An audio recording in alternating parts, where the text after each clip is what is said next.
전공책 읽기 시간입니다. 우리 3주차 수업이네요. 제가 이 메타인지라는 것에 대해서 지금 여러분들한테 계속 강조하고 있는데, 여러분들은 좀 어떻게 느끼고 계신지 좀 궁금하기는 해요. 근데 가끔 제가 강의 오픈하면서 토론방 조금 늦게 열기도 하고 하는데, 혹시 또 토론방 늦게 열고 하면 좀 저한테 연락도 주시고 좀 그러세요. 제가 오픈한다고 오픈을 하면서도 자꾸 까먹는 경우가 있거든요. 자, 이게 메타인지가 안 된 걸까요? 사실 좀 이런 거는 고민 좀 되네요.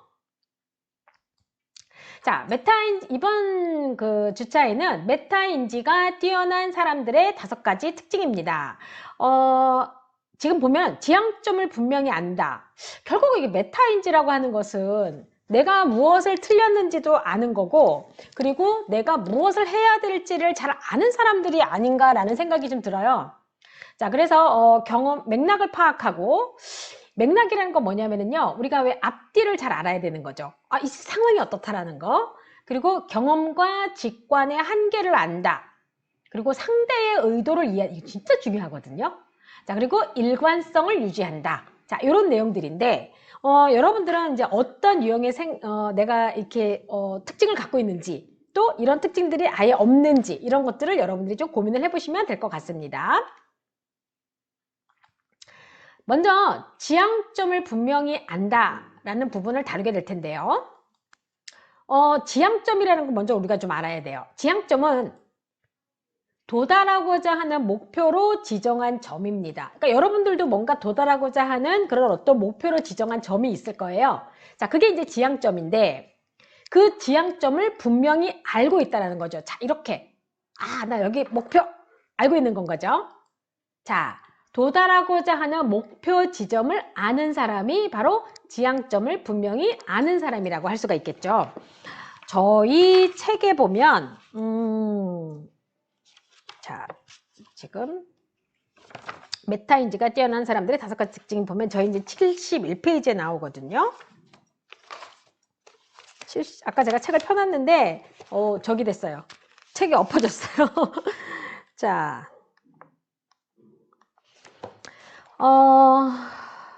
성취자는 지향점이 분명하다라는 걸로 지금 제목이 시작되고 있는데, 자, 성취자형인 거죠, 그러니까.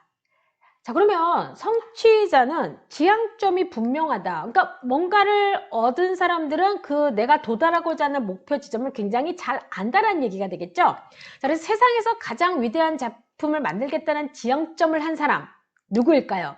여러분이 만약에 이 책을 미리 읽었다라면 바로 이 사람인 거를 아실 겁니다. 그쵸?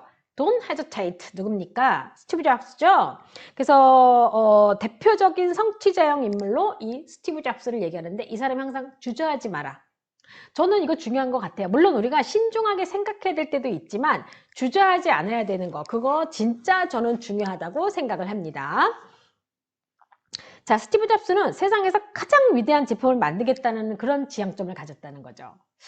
과연 그러면 여러분, 우리는 어떤 지향점을 한번 가져볼까요? 일단 애플의 이익은 세상에서 가장 위대한 작품을 만드는데 재투자를 하는 거라는 거죠. 그러니까 그 이익을 내 걸로 하질 않고 다시 재투자를 한 거죠. 뭐죠? 왜? 본인의 지향점을 위해서. 대단하죠? 진짜.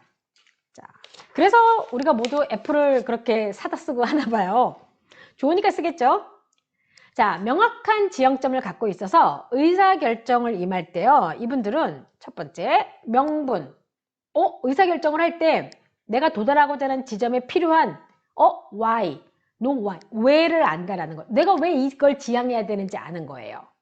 자, 그리고 확고한 이유가 있는 건 거죠. 그렇죠? 그러면서 순간적 인지나 대략적 계획 수립에도 능숙하대요, 이 사람들은. 그래서 노하우, 어떻게 해야 되는지도 알고 있다라는 얘기가 되는 거죠. 자, 그리고 또 견적. 딱 보면 이게 뭐냐면, 지금 보면 이분은 뭐라고 얘기했냐면 명분이라고 표현을 했고요. 여기에 지금 보면. 자, 그러면서 1장에서 설명한 메타인지의 세부 요소로 설명을 하자면 know why가 지배적으로 작용하는 메타인지 형태인 거예요. 내가 이거를 한다고 했을 때 왜 해야 되는지에 대한 명분이 명확하다라는 거죠. 그러면 목표에 도달하는 어떠한 훨씬 더 추진력이 세겠죠.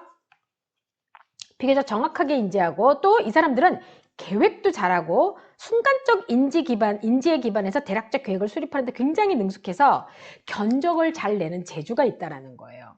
우리가 사실 뭐 견적이라는 것도 어떤 일이나 문제가 생기면 그거에 대해서 어떻게 풀어야 되는지 노하우도 하고 어떻게 할지를 잘 재는 건 거죠. 이게 바로 명확한 지향점, 바로 성취자형 사람들의 특징이라는 거죠. 자, 여러분, 내가 이런 거에 속하는지 한번 생각해 볼까요? 네.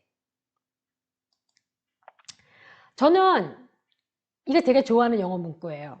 The minute you think of giving up. 자, 네가 포기하려고 생각하는 그 순간 think of the reason why you held on so long. 네가 오랫동안 왜 그거를 해왔는지를 생각하라. 이거 저 되게 좋아하는 말이거든요. 즉 목표를 잊지 말라는 거죠. 즉 목표 지향점. 제가 그 박사를 하는 과정에서 굉장히 좀 힘들었었어요. 영어고 박사가 좀 힘들었고 사실 뭐 이과 계통의 박사를 한 사람들에 비하면은 사실 뭐 연수가 그들에 비하면 뭐 별것도 아니라고 생각할 수도 있는데 저희 같은 영어 교육 쪽에서는 근데 사실 또 그것도 그냥 누가 생각하면 다 그런 것 같아요. 제가 생각한 4, 5년이 좀 너무 짧았던 것 같고 박사는 보통 막 6년, 7년 하니까 제가 하면서 너무 힘들어서 이걸 진짜 그만둬야 되나라는 생각을, 저 솔직히 말해서 한쪽은 그만둬야 된다는 말은 그만둬야 된다고 생각했지만 저의 진정한 마음속에는 그만둘 생각은 없었어요. 근데 사람은 화가 나면 막 뱉어버리게 되다 보니까 그때 제 주변에 있는 친구가 20년 된 친구가 저한테 이 얘기를 해줬어요. 이걸 딱 보내주는 거예요. 자기도 힘들 때 이걸 본다라는 거죠. 그러면서 대단한, 그러니까 제가 친구라고는 하지만 사실 저보다 앞서서 뭔가를 또 이뤘던 분이고, 그러면서 그 수많은 어떤 걸 경험하면서 자기는 힘들 때마다 이걸 본다는 거예요. 저도 그래서 저도 이거 많이 봐요.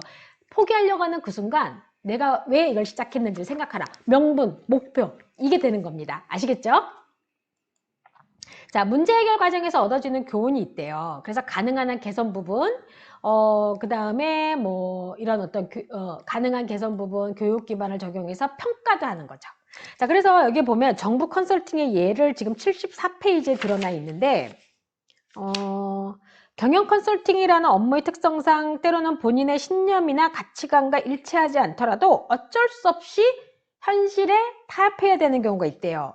이럴 경우에는 목표 지향점이 흔들리나요? 자, 그래서 이 업무가 이제 그러한 경우에 객관적으로 아무리 잘 검토해봐도 정부 산하기관에서 추천하고 싶어하는 새로운 사업은 큰 타당성이 없었대요.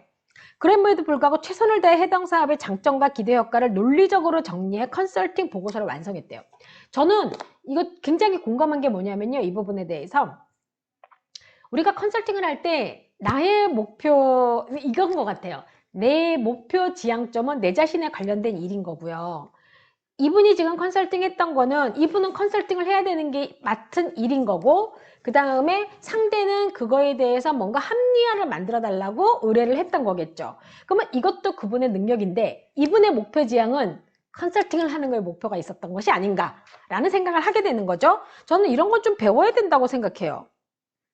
내가 일을 맡으면 골라서 할 수는 없거든요. 세상을 살아가다 보면. 저도 예전에 이제 사교육 시장에 있을 때 학생을 골라서 받긴 힘들거든요. 뭐 이런 학생도 말고 저런 학생도 받고, 그거에 통해서 뭐가 되는 거죠? 경험도 하고 개선도 하게 되고 내가 경험을 하게 되고 내 스스로 평가도 하게 되고 그런 현상이 생기더라고요. 그래서 저는 이거를 보면서 여러분들도 앞으로 일을 하실 때 내가 할 수 있는 것과 할 수 없는 일을 하는데 무조건 일단 받았어요, 일을. 그러면 일단 최대한 타당성 있게 일을 하세요. 뭐 정 안 되는 건 할 수 없지만 저는 이것도 좋은 자세라고 생각해요. 자, 성취자 유형의 대표적인 특성은 No Y가 있습니다. 자, 그래서 수동적인 추종자들은 성취자형의 메타인지와 좀 반대가 된다고 할 수 있겠죠. 좀 더 능동적인 어떤 추종자들이 어떤 메타인지 어떤 상태가 된다고 할 수가 있겠죠. 자, 그래서 지금 여기에 보면 자, Y에 대해서 고민하거나 협의하지 않는 리더십. 잠깐만요. 넘어갔어요. 자, 요거 설명해야 되는데 Y. 왜 수동적인 추종자는 내가 이걸 왜 해야 되는데 고민하지 않거나 협의하지 않는 리더십을 얘기하는 거죠. 그래서 여기서 말할 수 있는 건 뭐냐면 리더십의 퀄리티도 우리가 한번 생각을 해볼 수가 있죠. 그래서 가끔 여러분 그 경영자 마인드를 가져라, 리더십 마인드를 가져라라고 했을 때 여러분 입장에선 내가 리더가 아닌데 어떻게 리더십 그걸 가져라고 생각할 수 있는데, 저는 이제 이 정도쯤 되면 제 주변에 그런 거 하시는 분들이 많은데 참 묘한 건 정말 저 사람이 일을 하는 거는 정말 리더십의 마인드를 가지고 일을 하기 때문에 키워주고 싶다는 말을 하시는 분들을 저는 꽤 많이 봤거든요. 자, 여러분들도 여러분들이 이제 앞으로 이제 취업도 하게 되고 어떤 상황에 가게 될 텐데 어떠한 마인드를 가질지 한번 생각해 보세요. 정말 묘한 건 리더십의 마인드를 가지고 윗사람의 마인드를 가지잖아요.